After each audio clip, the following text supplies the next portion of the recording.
Hello students of class 11th। आज इस video में हम आपकी पाठ्य पुस्तक आरोह के गद्य खंड से आत्मा का ताप नामक चैप्टर को पढ़ेंगे। इस चैप्टर के इस पाठ के लेखक हैं सैयद हैदर रज़ा। इस वीडियो में हम इस पाठ का सारांश पढ़ेंगे और सारांश पढ़ने के साथ साथ आपको इसका कॉन्सेप्ट क्लियर हो जाएगा और आप इसके जो प्रश्नोत्तर हैं उनको हल करने में आपको काफ़ी मदद मिल जाएगी। स्टार्ट करते हैं इसका सारांश। सैयद हैदर रज़ा ने स्कूल की परीक्षा में 10 विषयों में से 9 में विशेष योग्यता प्राप्त की। उनके पिता रिटायर हो चुके थे। उन्हें मध्य प्रांत की ओर से छात्रवृत्ति मिली। वे मुंबई के जे स्कूल ऑफ आर्ट में प्रवेश लेने के लिए गए, परंतु दाखिला बंद हो चुका था। उनकी छात्रवृत्ति वापस ले ली गई, परंतु उन्हें मुंबई बहुत पसंद आया, इसलिए वे वहीं रुक गए। उन्हें एक्सप्रेस ब्लॉक स्टूडियो में डिज़ाइनर की नौकरी मिल गई। साल भर में वे मुख्य डिज़ाइनर बना दिए गए। सैयद रज़ा दिन भर काम करके शाम को अध्ययन के लिए मोहन आर्ट क्लब जाते थे। तब वे एक टैक्सी ड्राइवर के कमरे में रात गुजारा करते थे। एक दिन उस ड्राइवर की टैक्सी में कोई हत्या हो जाती है, अतः इसलिए लेखक को वहां से चले जाना पड़ा। तब एक्सप्रेस ब्लॉक स्टूडियो के मालिक जलील साहब ने उन्हें आर्ट डिपार्टमेंट में एक कमरा दे दिया। वे रात को 11 और 12 बजे तक चित्र और स्केच बनाते रहते थे। कुछ दिनों बाद जलील साहब ने उन्हें रहने के लिए एक अच्छी जगह दे दी। लेखक पूरी तरह अपने काम में मगन हो गया। इसकी वजह से 1948 में बॉम्बे आर्ट सोसाइटी का स्वर्ण पदक उन्हें मिला। वे इस पुरस्कार को पाने वाले सबसे कम उम्र के कलाकार थे। 2 वर्ष बाद उन्हें फ्रांस सरकार की ओर से छात्रवृत्ति दी गई। उनके 2 चित्र आर्ट्स सोसाइटी ऑफ इंडिया की प्रदर्शनी में प्रदर्शित हुए।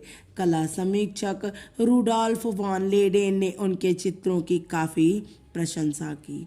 वे दोनों चित्र 40-40 रुपए में बिक गए।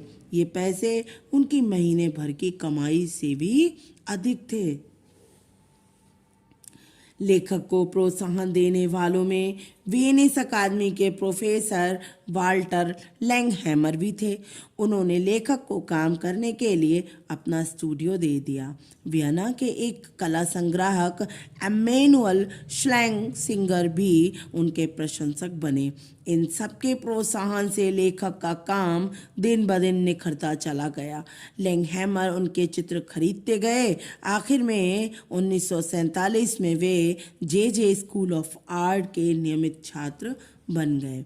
इस बीच 1947 और 48 की जो घटनाएं घटी उसमें देश में स्वतंत्रता का उत्साह तो था, और परंतु विभाजन की त्रासदी के कारण उदासी भी थी।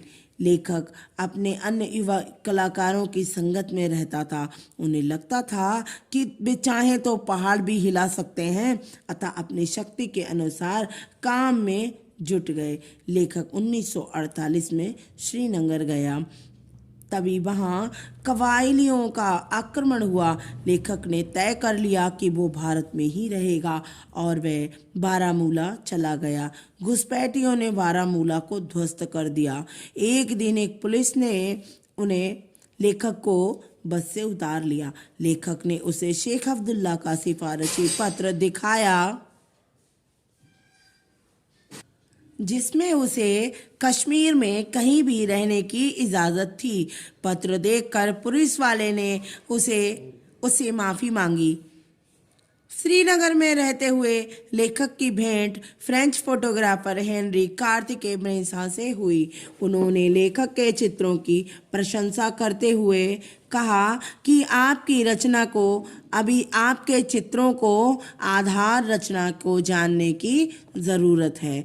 लेखक पर इस बात का बहुत प्रभाव हुआ और तो उन्होंने मुंबई लौटकर फ्रेंच सीखने का मन बना लिया और अलियांस फ्रांसे में दाखिला ले लिया। 1950 में फ्रेंच दूतावास के सांस्कृतिक सचिव ने उनसे पूछा कि फ्रांस में जाकर कला का अध्ययन क्यों करना चाहते हैं।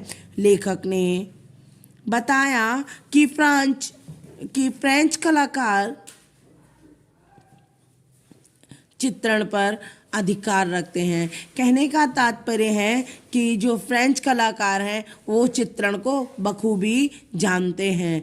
सेजा, वॉन गॉग, गोगा, पिकासो, मातिस, शागाल और ब्रॉक उनके चहेते कलाकार हैं। पिकासो के बारे में उन्होंने बताया कि वे जीनियस कलाकार है।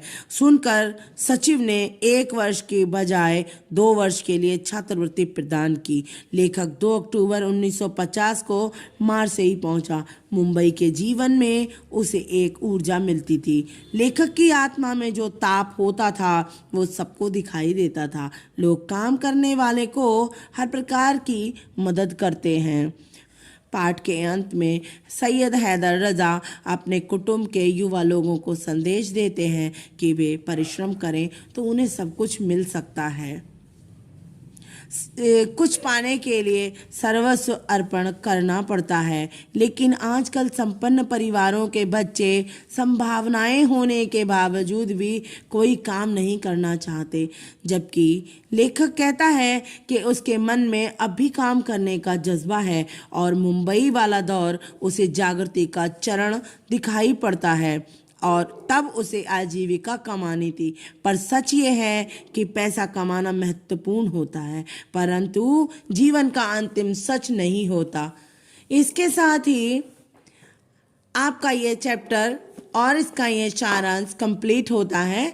आशा करती हूँ कि आप सभी को ये सारांश समझ में आया होगा।